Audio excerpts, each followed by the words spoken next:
자, 지난 시간에 이어서 이제 그 비용에 대한 예측을 조금 더 공부해 봅시다. 그러니까 비용을 예측할 때 우리가 근거가 있어야 되겠죠. 그죠? 우리가 회사에서 일해서 내가 임금을 정당하게 받는 거는 몇 시간 일했다. 또는 뭐 꼭 시간으로 안 해도 영업이나 뭐 실적을 가지고 하는 데들은 내가 뭘 어떤 결과를 더 냈다. 어떤 매출을 올렸다. 어떤 뭐 그런 그 자기 성과를 잘 측정할 만한 기준을 세워가지고 그걸 기준으로 해서 이제 페이를 하는 거죠. 그죠? 그러니까 소프트웨어도 마찬가지예요. 우리가 소프트웨어를 개발할 때 돈을 얼마나 투입할 거냐 그 문제인데, 지난번에 얘기했던 코코모 모델은 그 프로젝트의 규모, 크기를 가지고 하자는 거죠. 그죠? 그러니까 우리가 프로젝트 10,000줄짜리 그 소프트웨어를 만드는 거하고 100만 줄짜리를 만드는 거하고는 기간도 다르고 인원도 다르고 드는 노력이 다 다를 거예요. 그죠? 그래서 코코모 모델은 이제 그런 라인스 오브 코드를 기준으로 한다는 건데, 거기에 문제점은 뭔가요? 지난번에 잠깐 설명했죠. 그죠? 이거의 문제점. 지난번에 코코모 1만 했죠. 이 코코모 1의 문제점. 그렇죠. 라인스 오브 코드를 처음에 프로그램을 안 해봤는데 내가 해본 거라고 해도 사실은 정확하게 예측이 어려운데, 그거에 대한 예측을 프로젝트 시작에 디자인도 안 해보고 해본다는 거는 되게 어려운 일이죠. 그죠? 그리고 또 다른 건 또 뭔가요? 랭귀지마다 같은 기능이라도 라인스 오브 코드가 달라지죠.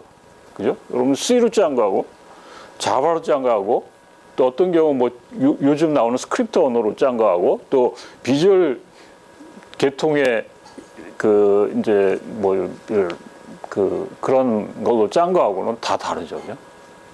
그래서 코코모 2라는 거를 이제 95년에 보정을 했는데, 얘는 뭐냐면 프로젝트 각 단계별로 그 규모를 산정하는 방법을 좀 달리한 거예요. 그러니까 여기 3단계 구조 설계 이후에는 시스템에 대한 자세한 이해가 있기 때문에 라인스 오브 코드를 정확히 측정할 수 있지만, 초기 단계 프로토타입 만드는 단계, 이 단계에서 우리가 나중에 완전히 개발됐을 때 시스템에 대한 사이즈는 구하기가 되게 어렵다는 거죠. 그죠? 그래서 각 단계별로 규모를 정하는 기준을 달리하자는 게 이 아이디어입니다. 그래서 세 가지 다른 모델을 제시했는데요.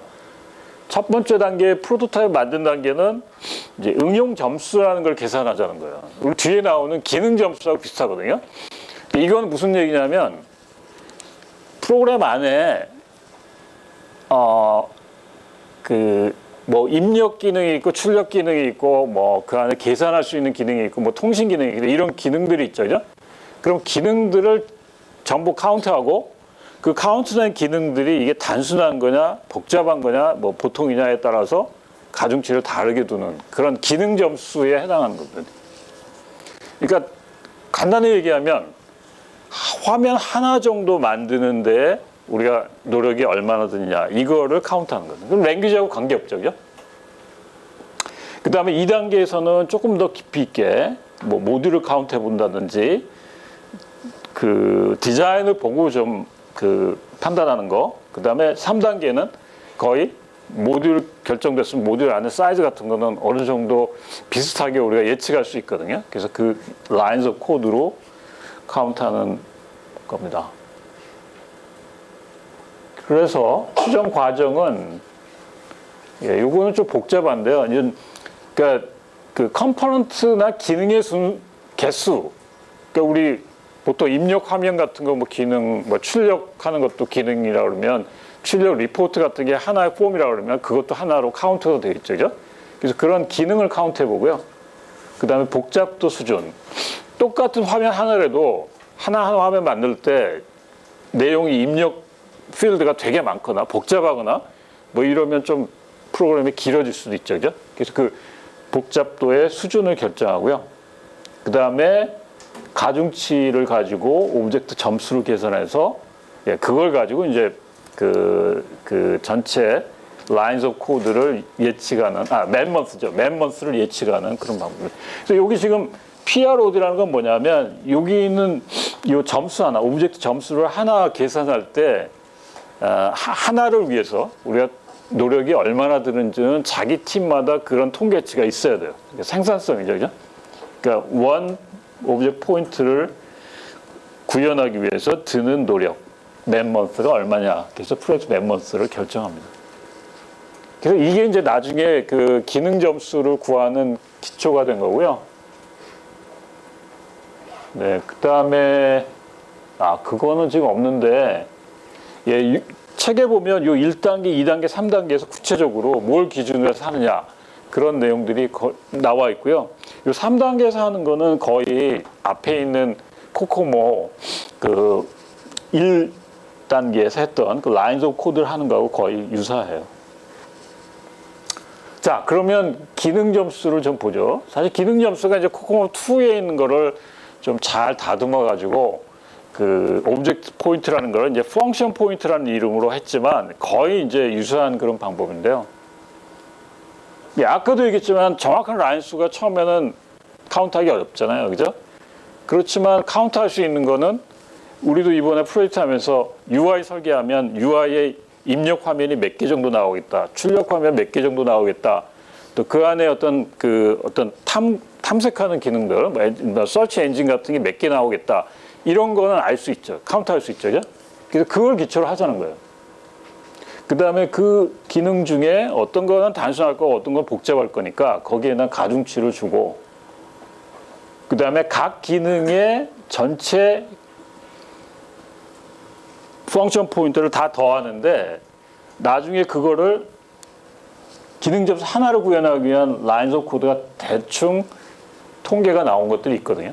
근데 이걸 적용해 보면 이제 어림잡아서 라인즈 오브 코드 전체가 나오겠죠. 그죠? 그래서 여기 지금 나온 기능 점수 1을 구하기 위한 라인즈 오브 코드, 어셈블리는 324, C 언어 150줄. C 언어 150줄 정도의 규모는 여러분들 좀 예측이 가능한가요? 그러니까 대개 프로그램의 한 화면 정도 폼 같은 걸 만들 때 뭐 이럴 때 아마 이 정도 규모가 될 것 같아요. 그다음에 그런 이제 펑션 포인트를 구해서 원하는 언어의 1점당 라인즈 오브 코드 곱하면 총 라인 수가 나오겠고, 그거를 자기 생산성으로 우리 팀이 대개 평균 한 명이 프로그램을 대개 몇 개 정도, 몇 줄 정도 짜더라 한 달에, 네, 그런 걸 계산해 보면 전체 맨먼스가 나올 수 있습니다. 네, 그 다음에 이제 이 펑션 포인트 개념에서 우리 왜 코코모 2를 할 때 그 캘리브레이션 하는, 보정하는 거 있었죠, 그죠? 그 이 시스템이 좀 그 메모리 같은 거 하드웨어에 대한 어떤 제약이 타이트한 거면 더 보통보다는 많이 걸리잖아요, 그죠? 1.1보다는 큰 개수를 곱했는데 이것도 마찬가지입니다. 각 시스템에 대한 어떤 그 특성을 파악해서 그 15개의 그 요소별로 판단해 가지고 이게 보통이다, 이게 5 스케일로 표현하는데요. 계산해서 전체 프로세싱 컴플렉스 어저스먼트라는 PCA라는 값을 찾아가지고 이게 아까 나온 그 펑션 포인트에다가 곱하면 그 환경에 대해서 그 프로젝트의 특성에 따라서 그 이게 보정이 됩니다.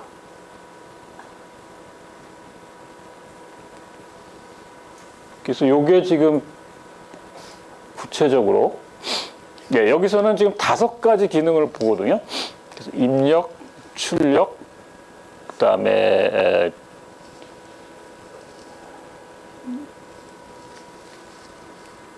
뭐였더라? 네, 여기 사용자 입력, 사용자 출력, 사용자 질의, 자료 파일, 그러니까 외부 파일이죠, 그죠? 그 다음에 외부 인터페이스. 이게 외부 인터페이스 같은 게 이제 통신을 통해서 뭐 API로 뭐 쓰는 그런 외부 인터페이스 얘기하는 거죠. 그래서 그 5가지 아이템에 대해서 몇 개의 기능이 있는지를 먼저 개수를 파악해요. 그 다음에 각 기능에 대한 복잡도를 단순 중간 복잡으로 결정을 해가지고 우리 책에 보면 그 표가 있거든요. 그래서 그 표에 따라서 가중치를 파악해내고 그 다음에 그 가중치를 각각의 기능에다가 곱하면 전체 총 기능 점수가 나오겠죠. 네, 그 다음에 해야 될 게 이제 이게 14개인가? 14개네요. 그러니까 그 시스템에 대해서 이제 이게 그 네트워크 성격이 강한 거냐, 아니면 뭐 데이터베이스 성격이 강한 거냐에 따라서 이런 질문을 통해서 그 복잡도의 정도에 따라서 5 스케일로 쭉 판단을 해본다는 거죠. 그래서 여기 있는 이 그 점수들이 각각의 기능의 컴플렉시티에다가 이제 곱하면 요 값이 나옵니다.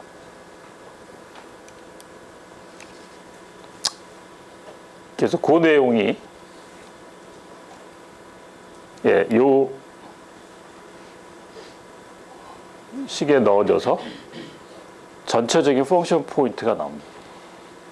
이 PC의 값이 결국 여기 시스템에 대한 컴플렉시티를 다 14개 항에 대해서 다 합산한 거에 0.01을 곱하고 그 다음에 0.05로 곱하면 여기 이제 이 웨이팅하는 전체 환경의 점수가 나오겠죠, 그죠? 그래서 이쪽에서 파악한 전체 펑션 포인트에다가 이 캘리브레이션 하는 거를 곱하면 그 시스템에 대한 특성에 따라서 그 적용된 특성이 반영된 그런 펑션 포인트가 나온다는 거죠. 그래서 이게 지금 얘인데요. 사용자 입력 10개, 출력 리포트 5개, 질이 8개. 질이 8개는 이게 퀄이 날리는 거예요. 퀄이 날리는 종류가 저렇고, 그 다음에 그 외부 파일이죠. 이거는 그러니까 그 이제 뭐 DB로 얘기하면 DB에서의 어떤 엔티티로 생각할 수 있고요. 아닌 경우는 그냥 익스터널 파일을 얘기하는 거죠. 그 다음에 외부 인터페이스 API가 4개. 그래서 각각 복잡도가 단순이면 그 우리 책에도 그 표가 나와 있는데 거기에서 이제 표에서 웨이팅 팩터를 찾을 수 있거든요.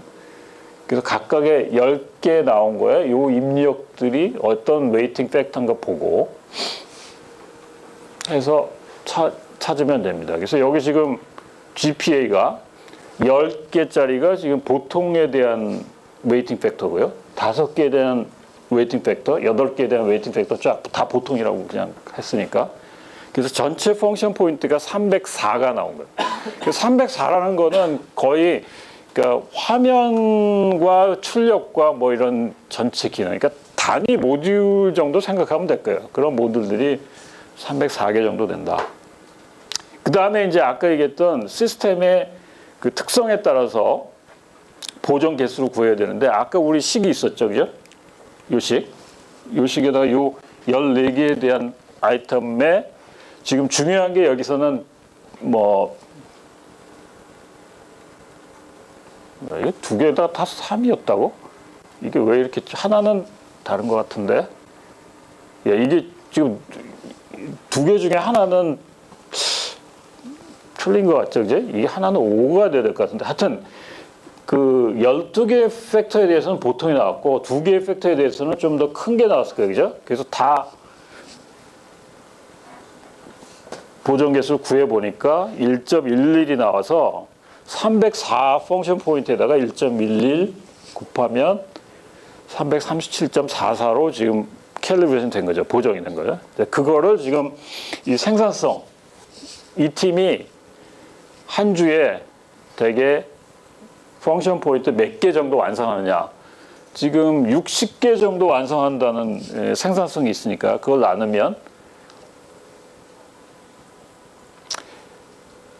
맨 먼스가 아니라 요거는 맨 윅이 나오는 거죠. 그죠? 그러니까 한 사람이 한 주 일해서 한 6주 정도의 노력이 나온 겁니다. 자, 그렇게 계산할 수 있고요. 국내에도 이런 그 계산법이 있는데 이제 우리가 공공기관에서 어떤 그 소프트웨어 개발을 발주를 해가지고 그 다른 기관이 그거를 이제 그 수주를 해서 만약에 소프트웨어를 제공해 준다. 그러면 그럴 때에 그 대가를 산정하는 기준이 있는데 그거에 대한 큰 틀이 이제 코코모 2고요. 아까 얘기했던 그 펑션 포인트입니다. 그래서 얘네들도 마찬가지로 입력, 출력 따지고요. 그 다음에 논리 파일. 여기서는 지금 내부 논리 파일과 외부 인터페이스를 따로 뒀는데요. 그 다음에 이제 쿼리. 개념은 비슷합니다. 그래서 그 내용 가지고 이 웨이팅 팩터나 이런 거는 아까 얘기했던 그 펑션 포인트하고 조금 달라요. 우리 환경에 맞게 다 그게 조정이 돼 있거든요. 그래서 여기 지금 정보통신연구진흥원 안에 소프트웨어 공학센터가 있는데 그 센터 안에서 이제 이런 것들을 계속 교육도 하고 저거를 산정할 수 있는 펑션 포인트를 산정할 수 있는 어떤 그 자격증 교육 뭐 이런 것도 그 담당하고 있는데 혹시 나중에 여러분 프로젝트를 하게 되는데 공공기관에서 하는 거에 대해서 규모를 산정할 필요가 있다. 그런 경우에는 요걸 한번 잘 보세요. 들어가면 있습니다. 자, 거기까지 혹시 질문인데요. 예산에 대한 질문. 이제 보통 감을 잡기 위해서 이렇게 해보면 이런 걸로 해보면 우리 상황보다는 훨씬 가격이 엄청 비싸게 나올 거예요, 아마. 그러니까 여러분들이 생각하는 것보다 인건비가 예를 들어서 한 명이 한 달에 받는 금액이 뭐 꽤 높게 나올 거예요, 아마. 근데 그거는 이제 그 개발자 말고 그 개발자를 서포트하는 그 회사의 인력들, 뭐 행정요원이 아니면 뭐 사무실 임대라는 이런 것까지 다 포함해서 들어간 거기 때문에 조금 가격이 더 높을 수 있어요. 그렇지만 객관적인 기준이 없기 때문에 뭐 이런 걸 기준으로 해서 정부에서 발주하는 것 또는 공공기관에서 발주하는 것들은 대개 이렇게 가고요. 그 다음에 사설에서 하는 거는 대개 이거 별로 참고 안 해요. 그 참고가 어떤 객관적인 근거가 있는 게 아니라 예전에 이런 정도의 프로젝트를 했어. 그리고 인원이 이 정도 들어가. 그러면 그 인원이 카운트해서 그 인원에 대한 평균 인건비로 대개 계산을 합니다. 여기서 끊어서 할까? 혹시 질문 있나요? 자, 그 다음 주제는 프로젝트 팀 조직이에요. 어떻게 팀을 구성하고 그 팀원들한테 역할을 어떻게 맡길지. 예, 이게 이제 우리 그 기업이나 이제 이런 뭐 우리 그 기관에서는 꽤 중요한 일인데요. 어떤 사람하고 일하냐, 또 어떻게 역할을 맡기냐에 따라서 그 결과가 상당히 달라지기 때문에 그래요. 그죠?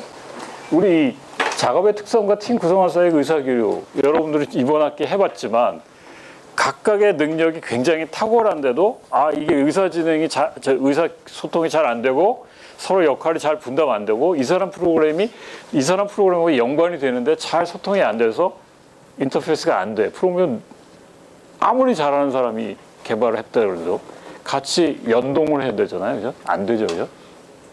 그래서 소프트웨어 쪽은 이 팀 조직이 되게 중요해요. 역할과 책임을 어디에 맡기는지.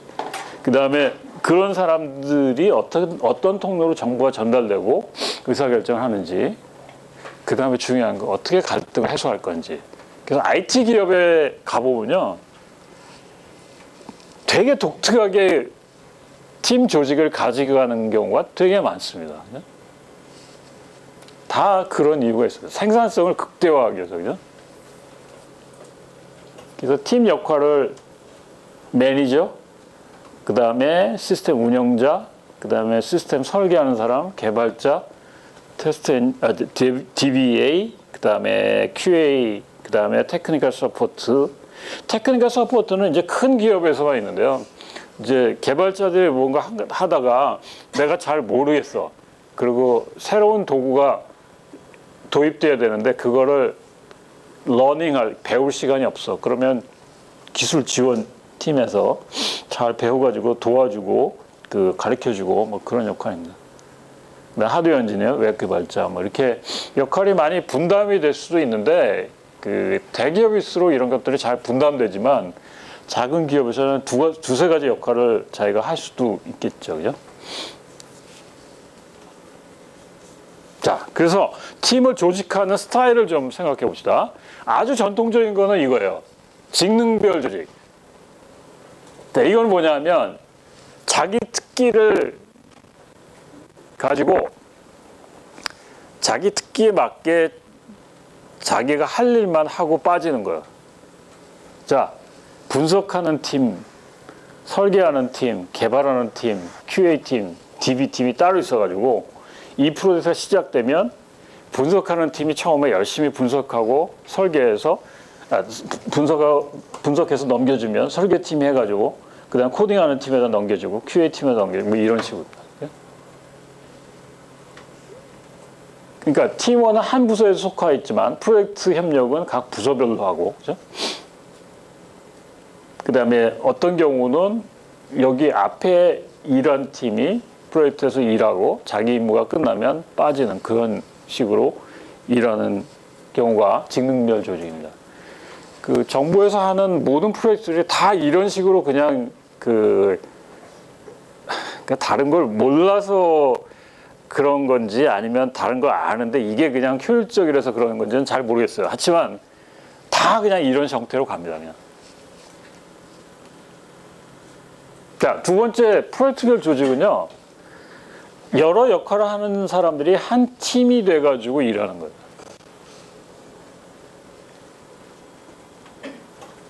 그러니까 프로젝트별로 각각 역할한 팀이 이제 모여가지고 하니까 마치 우리 애자일 같이, 그죠?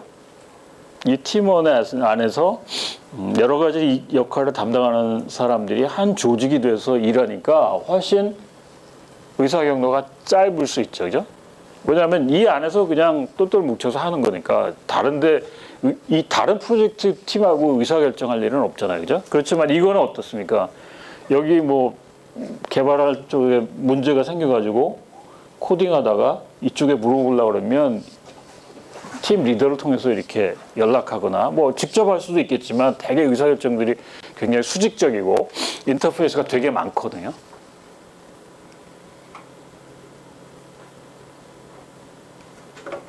네, 그 다음에 이 매트릭스 조직은 이거는 두 개를 그냥 다 그 하이브리드 형태로 가져간 겁니다.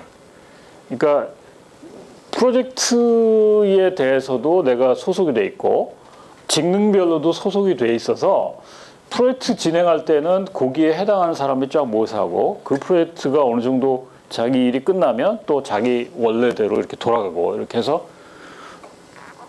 하이브리드 형태로 가는 건데 이제 이런 형태로 이제 뭐 잘 운영되면 좋겠지만 좀 이렇게 서로 느슨하거든요. 그러니까 이 사람이 어디에 컨트롤을 받을지 참 애매할 수도 있어요. 그래서 대개는 이런 조직이나 아니면 앞에 조직이나 이렇게 나뉘어집니다. 그 다음에 애자일 조직 같은 경우는 좀 다르죠. 그죠? 지난번에 우리 했을 때 애자일 조직 안에 중요한 역할은 스크럼 마스터하고 프로덕트 오너라고 그랬죠. 그죠? 두 사람의 역할이 뭡니까? 어떻게 다릅니까? 이 프로덕트 오너는 사실 개발자가 아니어도 괜찮아요. 그러니까 이 프로젝트 팀원과 외부 사이의 어떤 인터페이스를 잘 이렇게 밖에 있는 프로젝트 팀원과 외부의 어떤 의사를 조절하고요. 그 다음에 그 소프트웨어를 발주한 오너하고도 연락하고요. 그 다음에 스크럼 마스터는 사실 이 안에 있는 스크럼 팀의 리더라고 할 수 있어요. 그리고 스크럼을 하면서 여러 가지 잘 모르는 일들 또는 문제들 이런 것들을 해결하는 어떻게 보면 스크럼의 마스터니까 스크럼을 잘 알고 있는 사람이 되겠죠. 그죠? 그러니까 뭐 데일리 미팅 어떻게 되는지 또 뭐 그 회고할 때 이 사람이 리더가 돼서 리뷰한 걸 잘 정리하고 또 팀원들한테 그걸 연락하고 혹시 이 팀원들이 스크럼 하면서 잘 모르는 게 있으면 도와주는 그런 역할을 하는데 대개는 개발자가 하지만 외국 같은 경우에 개발이 아닌 경우도 많아요. 그래서 인터넷 찾아보면 여러분 스크럼 마스터 자격증 같은 거 하는데 되게 많거든요. 그래서 그런 이렇게 어떤 다른 기관에 내가 스크럼 마스터가 돼서 들어가서 여러 가지 스크럼에 관련된 거를 소개해주고 뭐 그렇게 할 수도 있습니다. 네, 애자일 조직은 굉장히 독특하죠. 아까 우리 여기서보다는 상당히 이 프로젝트별로 똘똘 뭉친 하나의 개발자의 어떤 그 팀이라고 할 수 있고, 여기는 굉장히 성격이 뚜렷하거든요. 근데 여기는 좀 공동 운명체적인 성격이 강해요. 이 팀들이 자기 역할이 혹시 뭐 코딩만 있는 게 아니라 또 뭐 개발하다가 뭐 DB도 만질 수 있고, 또 자기가 개발한 거를 데브옵스처럼 설치도 할 수 있고 테스팅도 할 수 있고, 역할들이 다양한 올라운드 플레이어들이 같이 협력하는 그런 스타일입니다. 네, 국내에서 스타트업들은 되게 이런 걸 많이 써요. 그래서 아마 여러분들 스타트업 쪽에 여기 팀원으로 갈 때는 되게 여러 가지를 물어볼 거예요. 그죠? 근데 대기업 같은 경우에는 사실은 이런 성격이 강해요. 그러니까 각각 뭐 능력에 따라서 그 아까 우리 소개했던 이런 직능별로 따로 잘라서 뽑을 수도 있어요. 굉장히 세분화해서. 그렇지만 작은 기업이나 최근의 스타트업들은 그런 것보다는 전반적인 걸 다 필요로 하기 때문에 그런 걸 물을 수도 있습니다. 자, 예. 그래서 조직이 끝나서 이제 프로젝트가 계획이 잘 수립이 돼가지고 진행이 되면 PM의 역할은 그 다음에 프로젝트가 잘 진행되는지 그거를 확인하는 일이겠죠, 그죠? 예전에 뭐 우리가 보고서 쓰고 그때 보고를 보고 뭐 어떤 결정을 내린다든지 또는 뭐 회의를 한다든지 뭐 이런 건데, 작업 결과와 실행 결과를 어떻게 수집할 건지, 그리고 그걸 조정하기 위해서 어떻게 의견 조율할 건지, 회의를 할 건지 아니면 문서로 받을 건지, 이런 것들을 미리 계획을 해야 되겠죠, 그죠? 그래서 실제 우리가 계획한 거하고 작업이 수행된 거하고 그거에 어떤 비교를 해서 차이가 있다 그러면 분명히 그 차이를 메꿀 수 있는 그런 액션을 취해야 되겠죠, 그죠? 이번에 예를 들어서 우리가 이런 모듈, 이런 기능을 개발하기로 했는데 나중에 보니까 이 기능이 제대로 잘 개발이 안 됐어. 우리가 원하는 대로 다 성능이라든지 아니면 기능이 완벽히 다 안 됐다. 그러면 그 차이에 대해서 어떻게 할 건지 계획을 수정하든지 아니면 더 어떤 다른 대책을 강구하든지 이런 일이 필요하겠죠. 이런 것들이 다 PM이 하는 그런 일들입니다. 네, 중요한 거는 일정을 모니터링하는 게 중요해요. 그러니까 우리 예전에 그 간트 차트 같은 거 만들었을 때 뭐 홍길동이 요구 분석 작업을 M 모듈에서 뭐 한 주에 30시간 쓰겠어. 그리고 M2에 대해서 뭐 두 번째 위크에 30시간 쓰겠어. 그러면 계획한 거하고 실제 내가 한 거가 있겠죠, 그죠? 그 한 거를 잘 대비해 가지고 어떤 차이가 있는지를 좀 추적하는 그런 방법도 있고요. 그 다음에 이 어닝 밸류 분석이라는 거는 이런 것들을 다 점수화해 가지고 그 그래프로 그려보는 거예요. 그러니까 비용으로도 해보고요, 일정으로도 해보고. 그래서 그걸 점수화해서 쭉 추적하는데 계획된 거하고 실제 진행된 거하고의 어떤 밸류 차이를 보면 어떤 일정이라든지 비용에 대한 차이를 알 수 있겠죠, 그죠? 그래프에 계속 이제 찍어보는 거예요. 그러니까 이거는 마치 우리 그 건축에서 공정률 같은 거 이렇게 계산하거든요. 예, 우리 건물이 지금 올라가는데 50% 정도 공정이 완성됐어. 그거는 뭐 뭘로 평가하는지 모르겠지만 하여튼 우리 소프트 프로젝트에서는 뭐 이런 실제 비용이라든지 지금 돈을 10억 써야 되는데 지금 인건비로 뭐 한 5억 정도 썼어. 그럼 뭐 50%가 될 수도 있고, 그럼 비용으로 할 수도 있고 일정으로도 할 수 있습니다. 자, 그 다음에 그 지난번에 우리 그 프로젝트 관리에서 중요한 요소 뭐 4가지 중에 이제 맨 마지막으로 리스크 관리가 중요하다고 그랬는데, 위험을 미리 위험 요소를 파악하고 그 위험 요소에 대한 대비책을 미리 세우는 게 리스크라고 그랬죠, 그죠? 왜 리스크 관리가 중요하다고 그랬죠? 소프트웨어 프로젝트는 돈도 많이 들고 실패되면 완전히 망하는 거죠. 건질 게 없는 거죠. 그죠? 네, 그래서 투자했으니까 그거에 대한 충분한 결과를 얻으려면 실패로 끝나지 않으려는 노력을 많이 해야 되는데 그게 리스크 관리라는 거죠. 그죠? 네, 위험이 발생됐을 때 영향을 줄이기 위해서. 그래서 우선 이제 리스크를 먼저 파악해요. 소프트웨어가 실패가 될 수 있는 리스크의 요인은 어떤 거 있을까요? 여러분 생각하기에 너무 플랜이 거창했다든지, 뭐 그죠? 현실적이지 않다든지. 우리 소프트웨어를 만드는데 처음에는 아주 아이디어해서 이런 거 만들 것 같았는데 실제로 우리가 만들 수 있는 능력이 없을 수도 있고, 기간이 모자랄 수도 있고, 돈이 모자랄 수도 있고, 그죠? 기술이 모자랄 수도 있고, 그런 것들이죠, 그죠? 그 다음에 요즘 같으면 여러분 어떤가요? 개발자들이 이직을 많이 할까요, 안 할까요? 아주 잘하는 사람이 돈 더 준다 그러면 막 이직할 수 있는 확률이 엄청 많거든요. 그러니까 혹시 이 사람이 나가면 어떻게 해야지? 이 사람이 없으면 거의 프로젝트 진행이 안 될 텐데 라고 그러면 미리 PM이 대비책을 세워야 되죠. 돈을 더 많이 줄 수도 있고 그와 비슷한 사람을 뽑아올 미리 궁리도 해야 되고, 그죠? 그런 경우 많아요, 진짜. 굉장히 개인 차이가 크기 때문에. PM 됐을 때 여러분들이.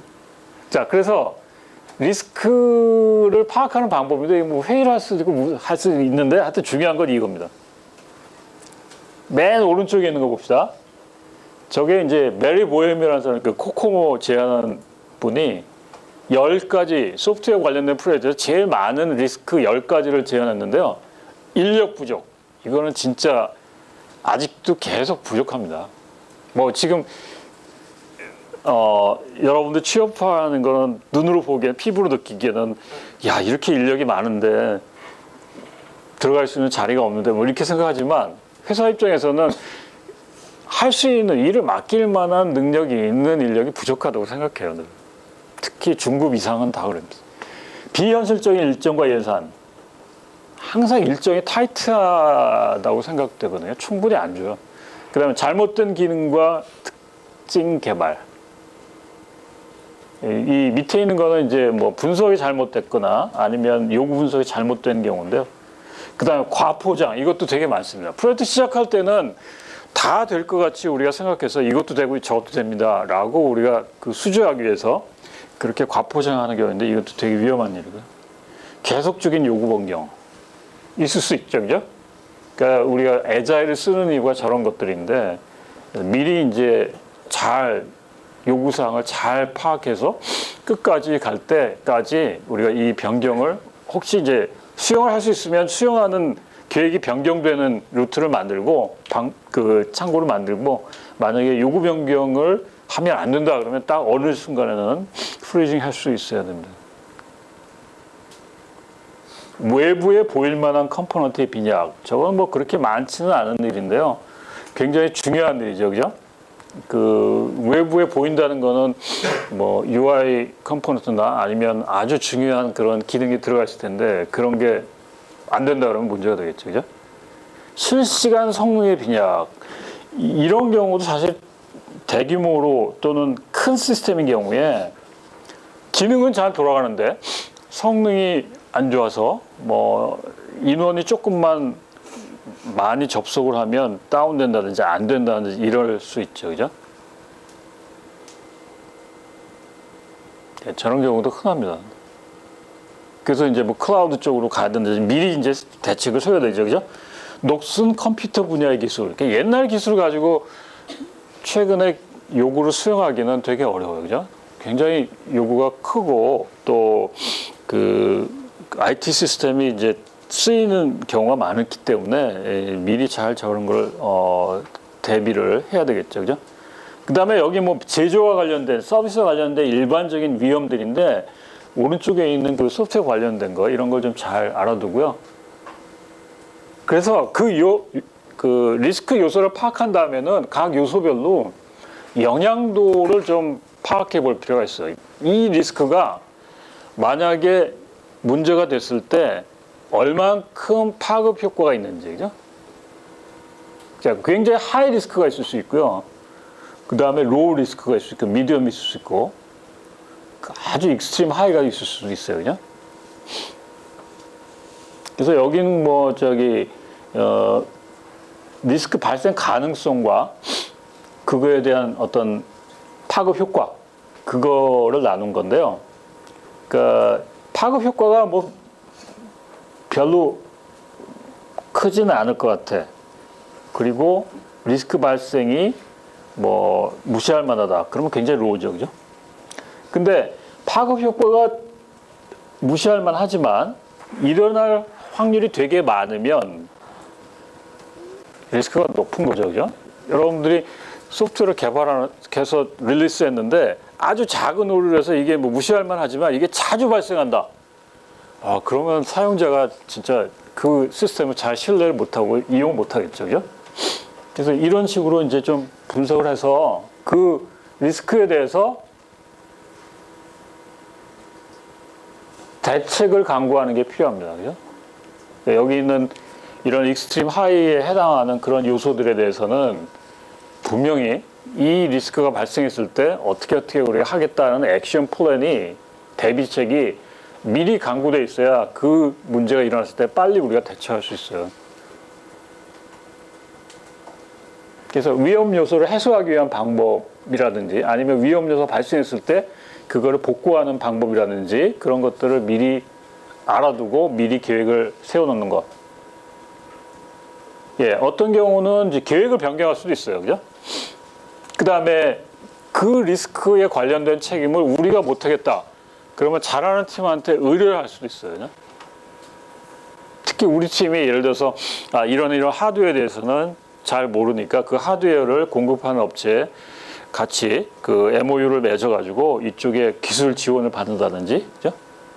그 다음에 요구에 대한 게 좀 불분명하다. 사용자가 뭘 원하는지 잘 모르겠다.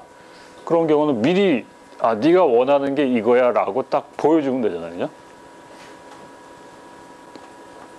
그 다음에 이거는 진짜 우리 업계에서는 항상 일어날 수 있는 문제입니다. 특히 대기업이 아니라 좀 작은 기업, 스타트업 같은 데서는 늘 항상 사람이 부족하고 사람이 변경되고 이렇게 될 수 있어요.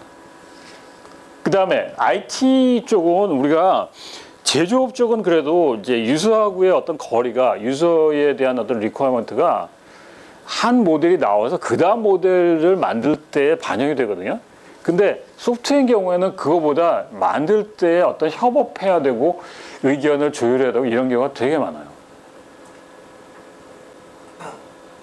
그러니까 소프트웨어를 쓸 사람들하고.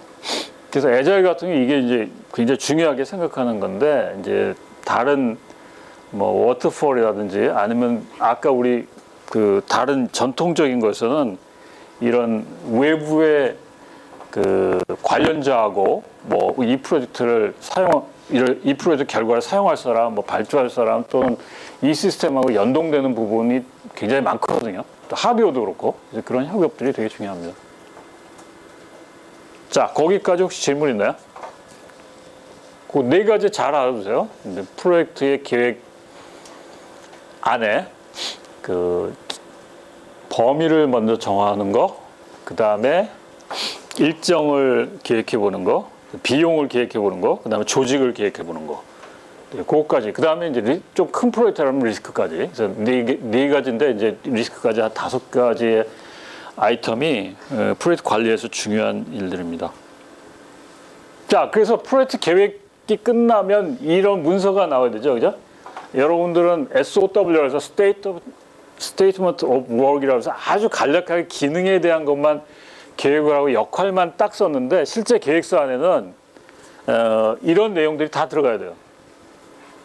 프로젝트의 개요, 그 다음에 뭘 만들 건지 산출물, 그 다음에 이 문서에 대해서 어떤 뭐 용어가 나오면 그걸 미리 정의하고요. 그 다음에 여기가 이제 돈과 일정이죠, 그죠? 시간과 돈에 대한 계획, 그 다음에 조직에 대한 계획, 그 다음에 WBS는 지난번에 얘기했죠, 그죠? 프로젝트 안에 어떤 소작업이 있는지 그렇네요. 예, 그 다음에 위험 관리, 변경 관리 뭐 이런 거 다 했죠, 그죠? 그다음에 어떤 표준 개발 방법론을 어떤 걸 쓸 건지, 그다음에 개발 절차를 어떻게 가져갈 건지, 그다음 나중에 이 프로젝트의 결과를 어떻게 리뷰할 건지 그런 내용을 쓰게 됩니다. 그다음에 뭐 개발 환경, 성능시 조금 마이너한 건데 이런 것들을 쓰는데요. 이런 거는 회사마다 자기네 회사가 어떤 프로젝트를 시작할 때 계획서를 쓰는 어떤 양식들이 있을 수도 있어요. 네, 그런 걸 참조하고요. 만약에 관공서나 어떤 공공기관에 여러분들이 일을 수주받아서 한다 그러면 그 관공서에서 지난번에 얘기했던 제안서를 내라고 그럴 때 이런 소프트웨어가 필요한데 우리가 이걸 발주하고 싶어요. 이거를 소프트웨어를 만들어서 제공할 사람들한테 계획서를 내라고 그러는데 그 계획서 요청서 안에 이 내용이 다 들어가 있습니다. 어떻게 계획서를 써내, 프로포를 써내 라고 다 있어요. 그러니까 그런 걸 참조하면 되고요. 그 다음에 만약에 그런 관공서 입장에서 거꾸로 이 RFP를 쓴 사람은 이런 것들의 목차를 정하고 그 다음에 특히 이제 그 중에 이런 조직도 아주 구체적으로 뭐 초보 엔지니어 개발자 몇 명, 중간 개발자 몇 명 이렇게 지정하는 데도 있고요. 그다음에 뭐 특히 이런 프로젝트에 대한 범위 같은 거는 아주 잘 정해줘야 된다. 그래서 기능별로 아예 다 리스트업 해가지고 번호를 다 붙여서 그래서 프로포절이 딱 나오는 데도 되게 많아요. 그렇게 해요. 자, 거기까지가 3장에 있는 내용인데요. 혹시 질문 있나요?